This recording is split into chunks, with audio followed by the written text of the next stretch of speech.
राम जी और रावण का जब युद्ध चल रहा था तब मेघनाथ ने एक ऐसा बाण चलाया कि सभी मूर्छित हो गए। और आज श्री राम जी भी ब्याल पांस बस भये खरारी, भगवान भी ब्याल के पांश में बंध गए, सांप में बंध गए और मूर्छित हो गए।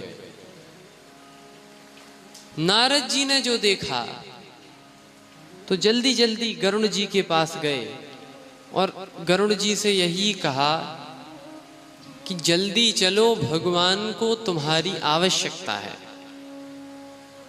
अब गरुड़ जी को लगा कि भगवान को और मेरी आवश्यकता है, भगवान तो सर्वशक्तिशाली है।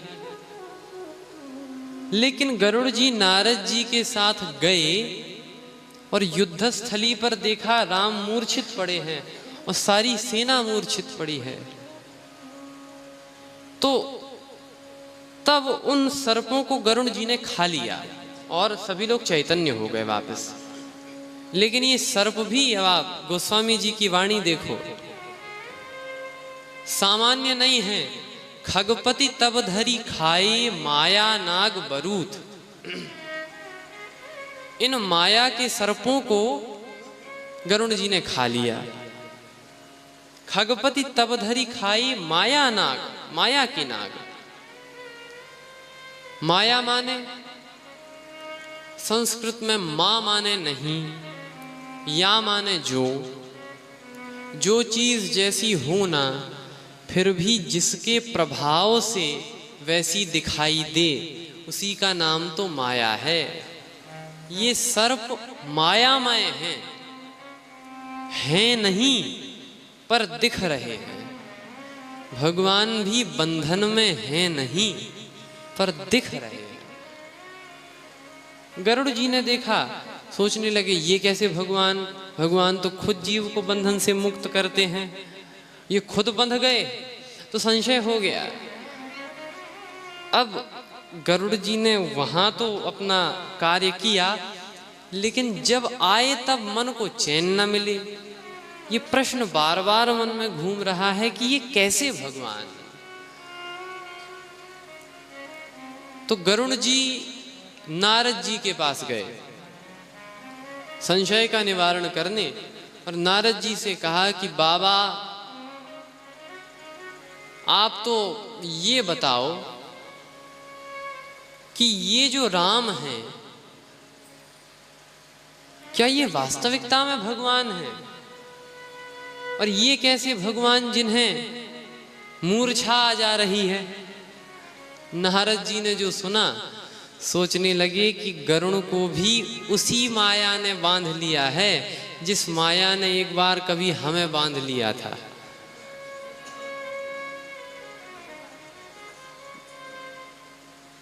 तो नारद जी ने कहा कि एक काम करो, इस सवाल का जवाब मैं नहीं दे पाऊंगा, तुम हमारे पिता ब्रह्मा जी के पास चले जाओ।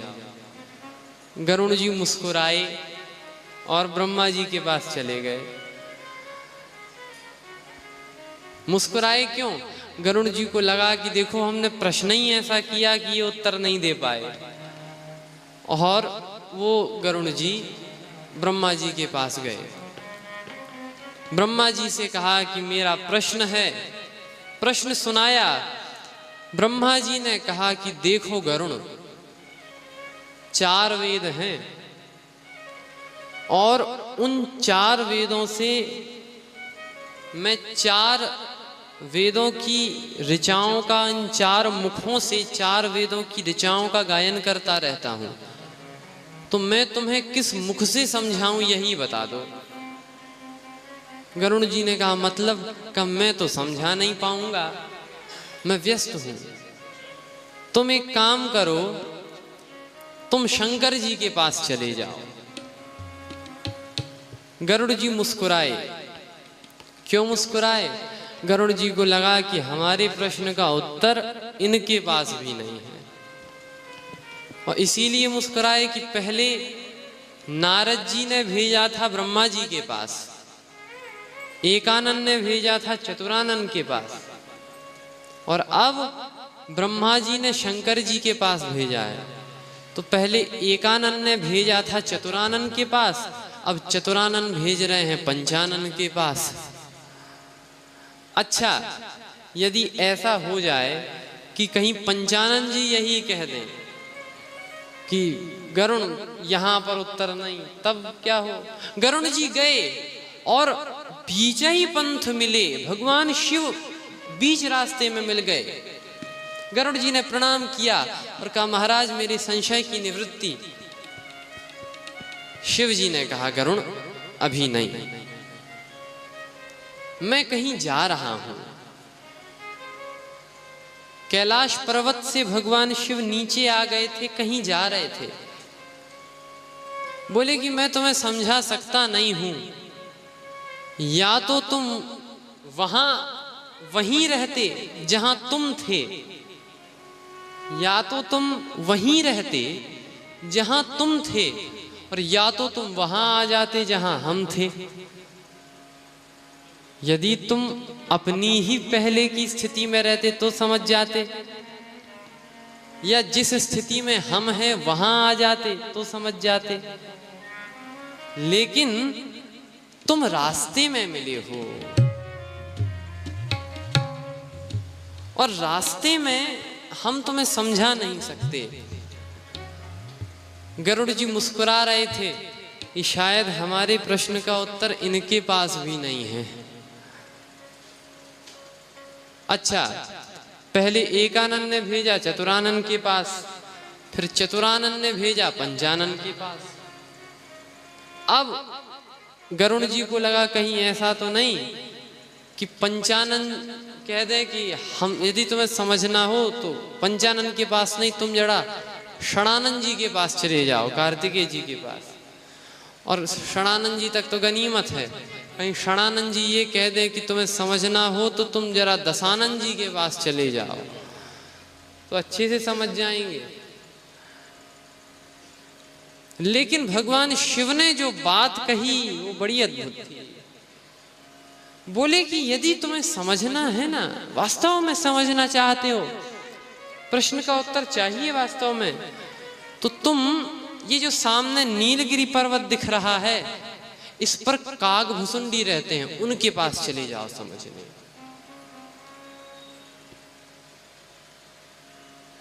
गरुड़ जी को ऐसे लगा जैसे ऊपर से नीचे गिर गए हो।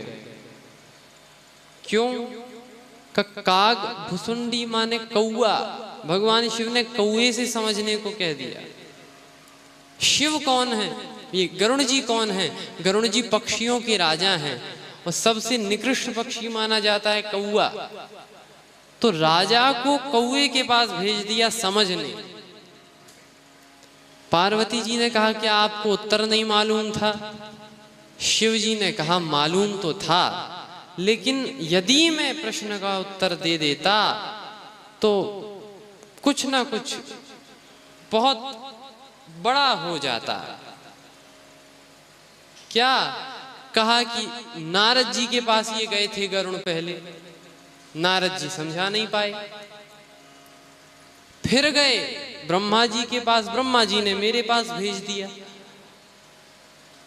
तो गरुड़ को लगा कि ना तो नारद जी को पता है ना ब्रह्मा जी को पता है, और कहीं मैं गलती से इन्हें समझा देता तो गरुड़ पूरे रास्ते यही कहते और सबसे यही कहते कि मेरा प्रश्न ऐसा वैसा नहीं था। नारद जी तो समझा ही नहीं पाए, ब्रह्मा जी ने तो समझा ही नहीं, बड़ी मुश्किल से शिव जी मुझे समझा पाए। तो ये अभिमान हो जाता, तो मैंने इसीलिए समझाया नहीं। और दूसरा कारण यह है कि खग जाने खग ही की भाखा, खग जाने खग ही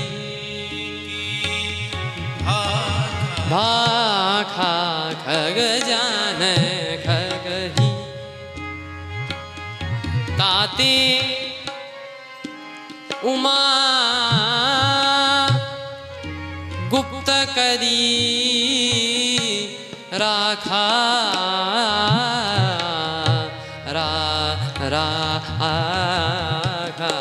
खग जान खग ही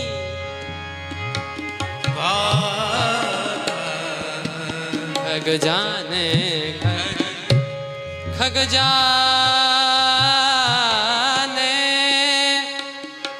जाने जाने जाने खग की भाखा खग जाने खग ही की भाखा जाने खग की भाखा खग जाने जाने खग ही की जाने खग। ये पक्षी की बोली बड़े अच्छे से समझते हैं, इसीलिए मैंने कौवे के पास भेज दिया। यदि मैं समझा देता तो गरुड़ पूरी दुनिया में कहते कि बड़ी मुश्किल से शंकर जी ने समझाया, लेकिन अब काकभूषुंड जी के पास भेज दिया है तो गरुड़ किसी से नहीं कहेंगे कि कहाँ समझने गए थे।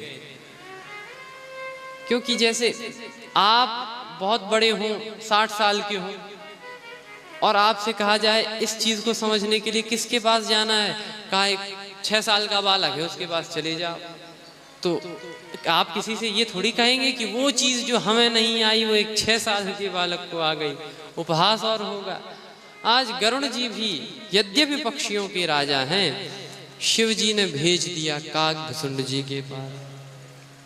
और काकभूषुंड जी के आश्रम में जैसे ही गरुड़ जी पहुंचे, कथा आरंभ करे सोई चाहा कथा आरंभ करे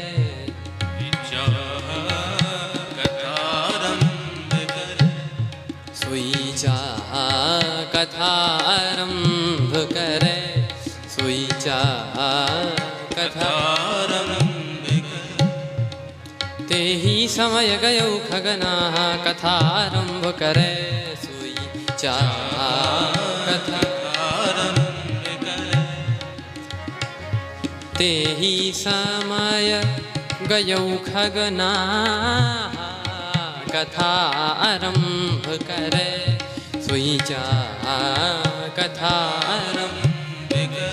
आरंभ करे सोई चाहा आरंभ करे सोई चाहा कथा आरंभ करे